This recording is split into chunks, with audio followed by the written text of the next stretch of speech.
how big is the mine we are talking about? The exploitation field was about 800 hectares, so it's an underground mine. It could produce about 1 million, batteries for 1 million electric vehicles. Probably the German car industry is in crisis. Chinese competition might, endanger even more these auto industries.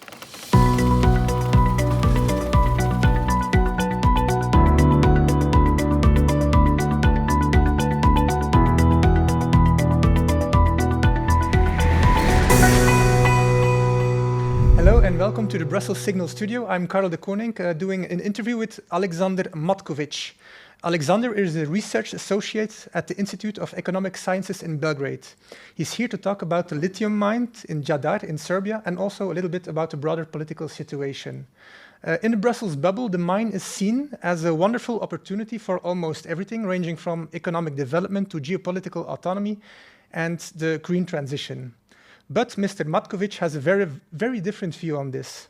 So first, thank you for joining us, Mr. Matković. Could you briefly introduce yourself and explain why you oppose this wonderful mine?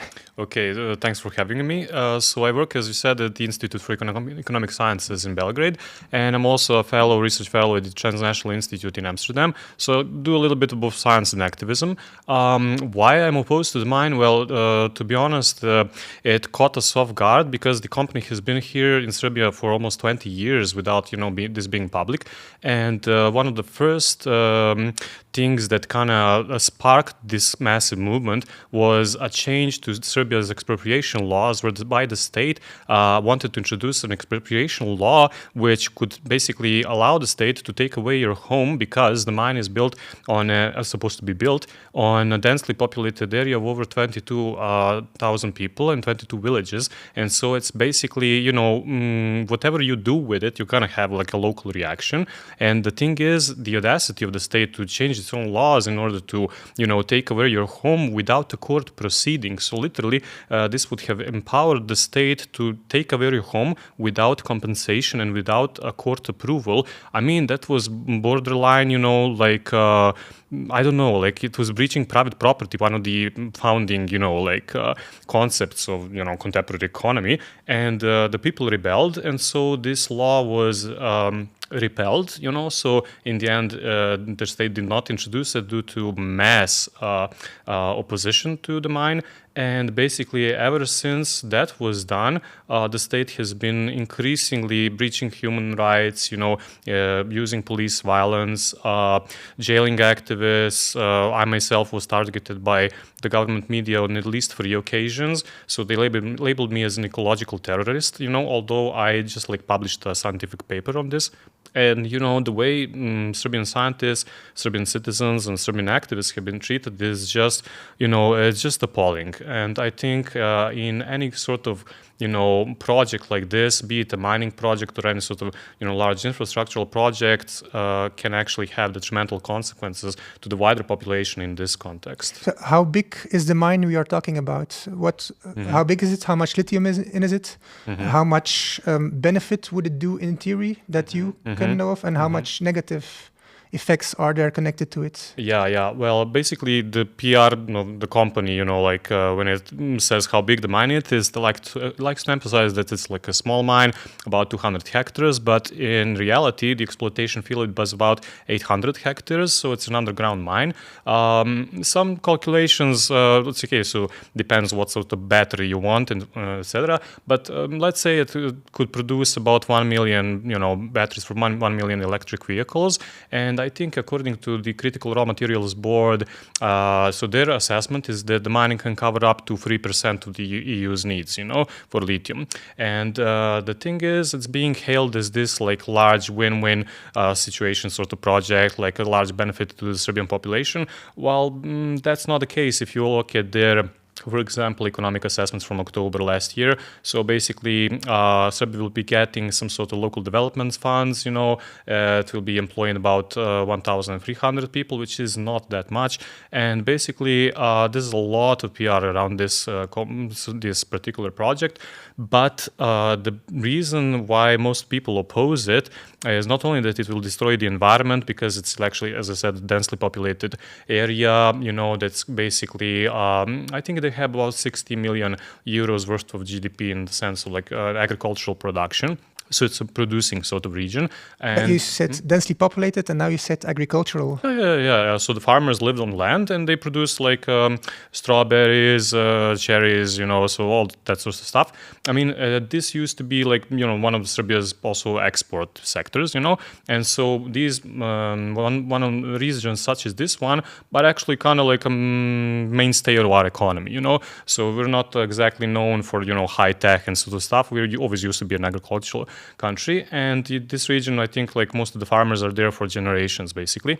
And the idea of doing a green transition in a region that's already green, it's to them it sort of sounds like madness. And while at the same time you wouldn't be getting that much electric vehicles or lithium. And the thing is, I think EU, the EU bubble, and EU officials like to emphasize how we need to decouple from China. China is a threat, so basically China is producing accessible, very cheap electric vehicles. Well, as you know, probably the German car industry is in crisis. So, Volkswagen is expelling, its own employees. So production's falling down, exports are falling down. They're focusing on large SUV vehicles. The price is not exactly cheap, as you know. And so I think even here in Brussels, people who do drive electric vehicles drive them, thanks to their own corporations, which, use lease programs, basically. And I mean, that's something, that's why EU is kind of at least some EU officials are afraid the Chinese competition might, endanger even more these auto industries, which are themselves in a crisis. And also Serbia has been traditionally employing even some people in the auto industry. So anyways, because of that, people are kind of looking into Rio Tinto, the corporation that would like to mine, as a sort of savior of the EU and this large equation between Rio Tinto and the EU. But that's not the case. Rio Tinto itself, so Rio Tinto being the mining company. Yeah, the mining company. So it has actually the largest shareholder of Rio Tinto is Chinalco, a Chinese state company. And it's very interesting that here, I don't know why, but within the EU bubble, there's this critical raw materials board, which I mentioned. And we are now, as we speak, basically, in a sort of a process whereby the critical raw materials board wants to decide whether to financially support the Rio Tinto project, the other project, in order to decouple from China. And I was like, how do you guys think, supporting, okay, it's an Australian-based and a London-based company, that's true, but its largest shareholder is a Chinese state-owned company. So how do you think, supporting this will lead to decoupling from China? I'm not sure. And coming from a Serbian perspective, Rio Tinto has been also exploring different minerals in eastern Serbia with other Chinese companies like Zijin, one of the largest Chinese copper producers, which also operates in Serbia. And, so there's all sorts of these connections between Rio Tinto and China that are not that well known in Brussels, And I'd like to emphasize that because, most, I think even the German Greens, for example, often like to go with statements like, we need you to, take one for Europe, basically. But I think when, you see what's happening on the ground, it's completely the opposite. And a lot of, for example, EU funds have been designated for being used for, Chinese companies. So I'm not seeing any decoupling happening. I think that's also one of the reasons that people here might want to question some EU officials' policies. And I think also one of the arguments for the mine is that it will lead us to the green transition and whatnot. I mean, even though I think 1/3 of Serbia's electricity supply comes from mining coal, I mean, lithium is often hailed as this, it has this totalizing narrative, it's hailed as this, the green element, but it's actually only a storage, basically, it's for storing power, it's not a green fuel or whatnot. And anyways, unless we do transition in other forms of power production, we're not actually going to have a green transition. And if you look at one of the key indicators of the green transition, which is the resource productivity, it's basically saying how much material you use for how much GDP, and it's it's basically calculated in kilograms per euros. And according to that indicator, so while Germany and other countries have been going forward in the transition, it'll be, even slow as it is, but there's some sort of movement. Serbia has been going backwards because, and this is the key point, we've been mining more material, so our resource extraction has been increasing. Our mining waste has increased by 150%, while our living standard has been stagnating. So if you look at indicators like resource productivity, you actually see Serbia and the Balkans countries going backwards in the green transitions and not forward. And so that then raises the point of how equal the green transition is, of course, and to what extent are we willing to kind of like accept like this reality.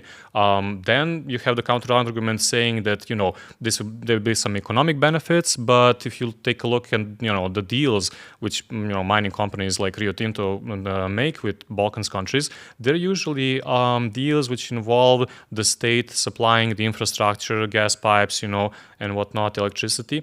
The ownership of the project is 100% under Rio Tinto and 0% when it comes to Serbia. And also lithium prices have been falling so low that it's kind of questionable to what extent this might be actually a profitable project, because 1% of the Serbian population has the buying capacity to buy an electric vehicle. And, these vehicles are not accessible to even most of the Europeans, when I say Europeans, like member states of the EU. Unless they're basically like upper middle classes. And so there's a lot of things you can question with this. And I mean, I'm going to finish this up because I'm talking too long now. But I think the major point is that where I come from my perspective, this opposition to the mine, I know people love to label opponents to the mining project as, being against the green transition. So I'm not against it. I'm actually thinking, maybe we can kind of reconfigure the green transition and, make more public investments, focus, on hydrogen engines or whatnot. There's also ion sodium batteries. And basically, if you would focus on public and infrastructural investments, for example, to save the ailing German public infrastructure, as the trains are late and whatnot, they're not being invested in, and in France, I think as well to an extent, that would kind of help without over-exploiting the peripheries. And so there are ways to make this into an okay sort of narrative, the green transition. And I think definitely that, some of the calculations done by the Critical Raw Materials Board have not been completely okay. They have not been questioning whether, it's okay to own 5 electric vehicles, to buy a new cell phone every 1 or 2 years as corporations do, So if you want a full green transition, you have to limit consumption and focus on public investments. That's the perspective I'm coming from. What would be the environmental impact of said mine in Jeddah? What would the water be polluted? Would the ground be polluted? What would happen? Yeah. Well, that's also a key thing. Basically, the mine is located also above groundwaters, so there's not one large reservoir, but there are underground currents which are connected to something called the Mačva aquifer, which is basically where most of Serbia gets its water for, drinking water from. And if you, for example, drill holes as they are, I think it's one of the most researched mine. Basically, there's I think about 900 drilling holes, and so once you start connecting these holes by digging, there are chances that some of these groundwaters might leak, and that has already happened actually. And Rio Tinto, the mining company, has already gotten lawsuits, by private owners, so owners of like private property and like farmers basically, whose farmlands have in some cases been polluted thanks to even the drilling holes, and our chemists have even started publishing like papers outlining the damage done, and they have found that within these drilling holes, and nota bene, so these papers have been published in the Nature journal, which is like a highly valued scientific journal. peer-reviewed, and basically they found higher levels of lithium, compared to baseline values, and so that tells us there is some pollution going on already, and because also this is a flood. Already, how far are they in their development now? Are they testing? Are they building? Where Yeah, are they now? so the testing phase is over basically. They're now waiting for an environmental impact assessment study to get done. Is that the Serbian assessment or a European? Yeah, so basically they're waiting for a Serbian assessment, but so far it's interesting they have only conducted some, they called upon some private agencies to conduct some of these things, so they're still waiting for the Serbian one, and right now, so they've passed the phase where they have gotten the conditions for it, the scoping study basically, and they're now in the phase where they're, waiting for the results, of the scoping study so they can do the actual impact assessments. And yeah, there's been a lot of corruption going on when it comes to that, because there's, for example, an institute in Serbia called the Institute for Protection of the Environment, and turns out it's been giving out fake licenses, in the sense that 8 different scientists within this institute were opposed to the mine, in the sense, that they couldn't see any environmentally friendly way in which it can be done. And the director of this institute has, regardless of that, published, and given a license for Rio Tinto to actually conduct their, the mining project. And this caused a lot of controversy in the media. And, some of these scientists, there's been a lot of pressure on them, even including, for example, the premier and the president of the country, tweeting stuff against scientists, and there's a lot of repression, and so any sort of scientific dialogue is very questionable. But wasn't the government first against the project? No, Was there a shift in how they acted? And then I think the Constitutional Court made a decision. So what happened there, and why did it happen? Yeah. So it's very interesting. There was this mass movement I mentioned in the beginning, in 2021, and in that same year, basically the government also started to hold elections. And because a lot of people were against the mine, there was this idea, vote for the mine, vote for Vučić, the current president, is a vote for the mine. And so, Vučić, the current president, saw this as basically, threatening him. And so he decided to cancel the project, allegedly. And he left room, in this, because the way the project was cancelled was not exactly procedurally correct, so it was fast-tracked. And basically, after a lot of pressure from the company, the current president started doing PR again for the company, and the Constitutional Court then decided to overturn the decision and to return what's known as the spatial plan for the mine, into existence. So basically, there was, I think, about 1 year and a half pause, in the project. And it's very interesting when this thing with the Constitutional Court occurred. It occurred after Olaf Scholz, then the German chancellor, was visiting Serbia. And he was unannounced. He just came to Serbia. The German media didn't know about this. The Serbian media didn't know about this. He just popped up in Serbia, signed some agreements with Stellantis, between Stellantis and Serbia, and basically brokered the deals between the German car companies in Serbia.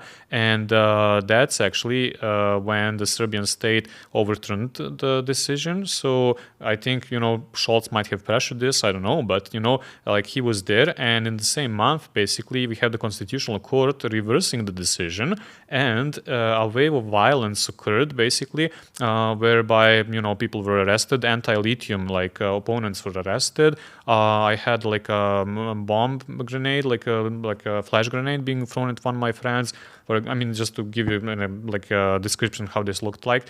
One of my friends who was in the 5th month of her pregnancy, she had her home raided by the anti-terrorist units, without any sort of charge. So they told her that she posted a call to a anti-lithium protest on her Facebook profile, and that's why they raided her home.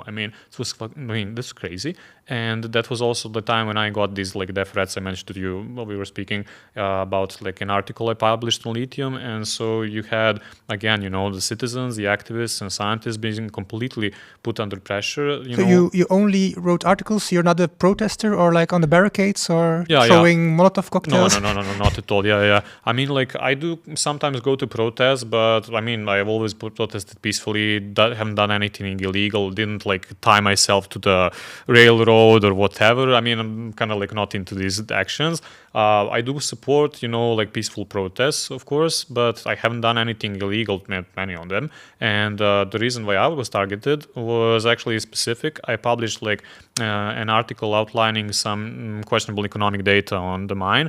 I've done like a time series. I've compiled FDI investments like thanks to the National Bank of Serbia. So I took their data, basically compiled them into a time series, and basically it started, I think, 2013 and ended in 2023, something like that. So it took like a 10-year time period, and I've shown that despite like booming mining investments, there was no comparative rise in the living standards, and there was a rise in like the mining waste by 150%. There was a rise in resource extraction, and the resource productivity was falling, as I mentioned. Basically, according to all of this data, you can see we're increasing mining without any benefits. So what's happening then if Serbians have more work and you're in an interesting business of energy and mining, how come Serbia is not getting richer, or Serbians are not getting richer? Yeah, that's the key point, because usually when people talk about like these large mining projects, they tend to view like a state as one single entity. But the thing is, it's very the key question which we should all be asking is where the money goes to, like to whom does it go to, who's the like benefactor of the money, and also who gives it, right? And so I think that's here you have a story which can connect European citizens with the Serbian citizens. So basically, most of the money does go to local development funds controlled by the state, state officials, aka the ruling party. And at the same time, if the project that gets, for example, financed by the EU, you will have European taxpayers' money basically funding like an authoritarian government, So I think that's like an issue which needs to be underlined definitely. And the thing is, so why these countries, it's not only Serbia, it's also like, Congo and Chile, these citizens are not getting welfare. I mean, they're not getting anything from the mine. People who usually control state funds, are getting the money. And so that's why you have also a rise in authoritarian regimes wherever you have large mining projects. It's not a coincidence, Yeah. You talked about, or you just talked about the authoritarian angle of Serbia. We see there's a lot of protest now that was connected to a railway station that was built with Chinese money, and Chinese builder, if I'm not mistaken even. So there are like two angles I want to approach this. One, China and maybe Russia too have also good connections with the regime. Could you expand on that? And two, could you expand then later on the protests that are going out today or now? Or Yeah, sure. Like, regarding the canopy collapse, so it's very interesting. I mean, it happened in my hometown, and I came to the collapse actually to the scene 5 minutes after it happened, because I regularly commute between Belgrade and Novi Sad, and I use the train station all my life. And once I saw it, I was like, what the hell happened here? I was even reporting from the scene before it was known how many people were killed and whatnot. And it's an ugly disgrace. And afterwards, there were some documents leaked. It's still under investigation, the whole crime, because, I mean, let's say it openly, it is a crime. Have people been convicted in this? No, not yet. There was been some politicians, including the mayor of Novi Sad, who resigned, after this. But I think the state is protecting them, and the investigation has been really slow. There were some leaked documents, but the thing is, I know that the emphasis was on Chinese companies, but it was a consortium actually of over 60 companies, so 60 companies. And the thing is, the Chinese companies were not involved in that particular phase of construction. So it was Bosnian and French companies, Hungarian companies. But what's shocking is that none of these companies seem to have done their job, right? So we even had, afterwards, there was revealed that during the whole process of reconstruction of the facade, there was an engineer who was constantly alerting, the companies, people, you haven't done the calculations right for the static, of the building. The project is not designed to handle additional loads, because they didn't only reconstruct it, they actually changed the basic premises of the project. They put additional weight on some like terraces, where it shouldn't have been. And the thing is, like the steel cables that were holding the terrace were like 60 years old. They should have been replaced. This could have been prevented. That's what was he saying, and he was saying that while it could have been prevented, but even though there were 60 companies involved, none listened, none, literally, and that tells you to what extent these companies are interrelated with the current government, because it's a large project that Serbian revealed, according to some leaked documents, that the president himself and his circle were like pressuring the completion of this project, because that was done, I think, basically before Scholz's visit, and I think, that there was some sort of ceremony involved with Viktor Orban coming, so he had to present something, all despite the construction still ongoing, so it had to be finished in a way quickly to, make a show for the population and the media, and that's actually not at all uncommon in Serbian construction, the Serbian construction sector, in Serbian politics. We like to do flashy things before elections, basically, and there was shopping malls, the Belgrade train station as well. All of these projects were shown to the public, promised that they are safe to use even before they got licenses, to for public usage, and even before they were the construction phase had ended. I mean, I remember 2 years ago, in a shopping mall called Promenada in Novi Sad, one of the biggest ones. I've entered there, and you can still see concrete dripping, it wasn't set. There was some flood as well.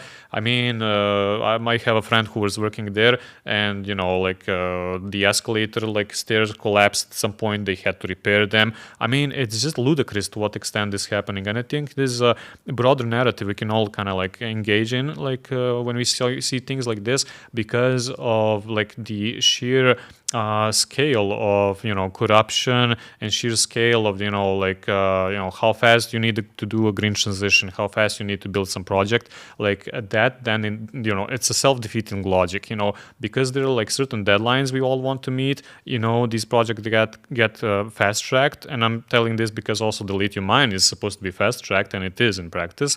That then you have increasing numbers of accidents, which are increasingly fatal, and I think that's why the Serbian people have started to rebel, not only against this mine but against corruption in general, because we see where this is going. It's this is not the only thing. We also had some experiences with, for example, how do you say, it's not sulfur, but anyways, sodium, and some of these chemicals were transported 2 years ago in Serbia, and our wagons tended to spill over. That happened, I think, 4 or 5 times. They had a spillover of chemicals, and in some cases, whole towns had to be closed down because acidic clouds, and people couldn't breathe. And the south of Serbia, there was even one occasion 2 years ago when people were literally dying on the street, out from sulfuric clouds. And I mean, it's a thing we see in the media. It's not normal, definitely. We try to grapple with it how much we can, but we constantly see, project after project, the same thing being repeated, corruption leading to the deaths of people with, in a project construction project, which could have been, done differently. And I think that's sort of something we cannot, keep silent about. Yeah. But now it seems that something has changed, and we see, I think, since December, is it every week or something, that they're really mass protests? Yeah, exactly. And I mean, it actually began as a form of commemoration, because they were in the beginning it was 15, now it's confirmed 16 people are dead because of this. We tended to gather at the same place and at the same time 11:57, to each week, each Saturday, to give our to commemorate the victims. And that shaped the protest mentality a little bit different than what it used to be. So now protests are not violent at all. Mostly it's people standing for 15 and now 16 minutes in complete silence. I mean, I remember even the New Year in Serbia was kind of it had this very eerie atmosphere about it.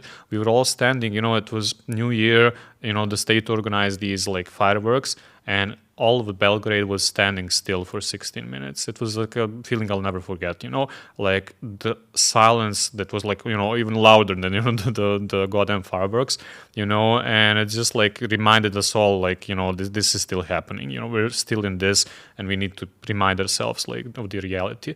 Afterwards, the student movement was organized. I think Slavoj Žižek, the philosopher, had one point like of explanation, why this happened. Well, his take is that, although I do not agree with him completely always, but here he is right, definitely. So he says, like, these are the people who don't have anything to lose, who don't have a future, who are protesting precisely because they, even though they don't have a future, this is exactly the sort of future they don't want, so they won't get jobs, they won't get apartments, their whole life is a mess, because of this, and, they don't have money, but the thing is, like, at least they want, goddamn decency, like, at least, not to be killed in the end, in the process. And I think there's a universal moment in this, when things like this happen in train stations, airports, airports, train stations, all these spaces are basically spaces where, they're international spaces, like where, you pass always. So it could happen to anyone. I think that's also the message. And I think people intuitively felt this. And, the students realized that they would be a very easy prey for the government had they decided to protest in a regular way by way of leadership and whatnot, by way of violence. And so these are two things they chose not to do. And so that's why they turned to direct democracy. They turned to bodies known as plenaries. They organized direct democratic elections on decisions in their faculties. They blockaded the faculties based on these decisions, and they decided that they would remain under blockade until their demands were met in full, and their demands are that the perpetrators of this crime need to be convicted, they need to be processed, we need to find out who they are, and even if the government is involved, the government itself must prosecute itself, and this is of course an impossible demand, although it's a very legal demand, completely within the system. So they're not arguing, we need communism or we need, I don't know what, we need social justice. No, they're literally, we need the state to function as it should, period. And because this is such an impossible demand, for the current state, it has revealed the extent of the corruption, and I think it's a very successful logic you can, use also in European, in any country, basically, because, in a lot of recent events, we see increasing state violence all across the sector, all across basically different countries with, shrinking space for civil society and whatnot. And, the state has ceased to function, there's no pretext for protecting the citizens anymore. Increasingly, the state violence is being, exposed as something natural. And I think that's what the Serbian students are kind of like at the helm of what's going on in Europe right now. I think literally that's like the most important political novelty, definitely in the recent decade or what, because they're exposing state violence, they're exposing it for what it is, and thereby they're bringing some sort of change within themselves. And because the state cannot react in any way, it's not, as I said, they're demanding legal stuff, and the state is like, if we do the legal stuff, if we prosecute the politicians, we have to actually, stop those guys in power, and that's where the tension is right now. And basically, the new news is that the students have also decided that they will enter into elections, and if the state can't do anything, and can't prosecute those in power, then, they will make it function. So I think this is the motor that's been leading the change in Serbia. Would you describe the situation as pre-revolutionary, or am I exaggerating now? To be completely honest, I would. I've thought about it for a long time, because on an intuitive level it is. I mean, and it's also interesting because I do a little bit of history. I'm working at the Department for Economic History, and right now I'm finishing a book actually on the economic history of the Kingdom of Yugoslavia, which was a country that, has existed in the same area as Serbia and Croatia and Slovenia. And basically it's like a post-Versailles sort of country that existed for about, I think, 20 20 or so years. And it's very interesting. We had a similar movement, student movement back then. Fascism was on the rise. There was a dictatorship. Foreign direct investment in the mining industry was like very present. Like mines were owned by German and French companies. And there was only one difference. They had then like a sort of a communist party made up of students actually who rebelled, and also the workers.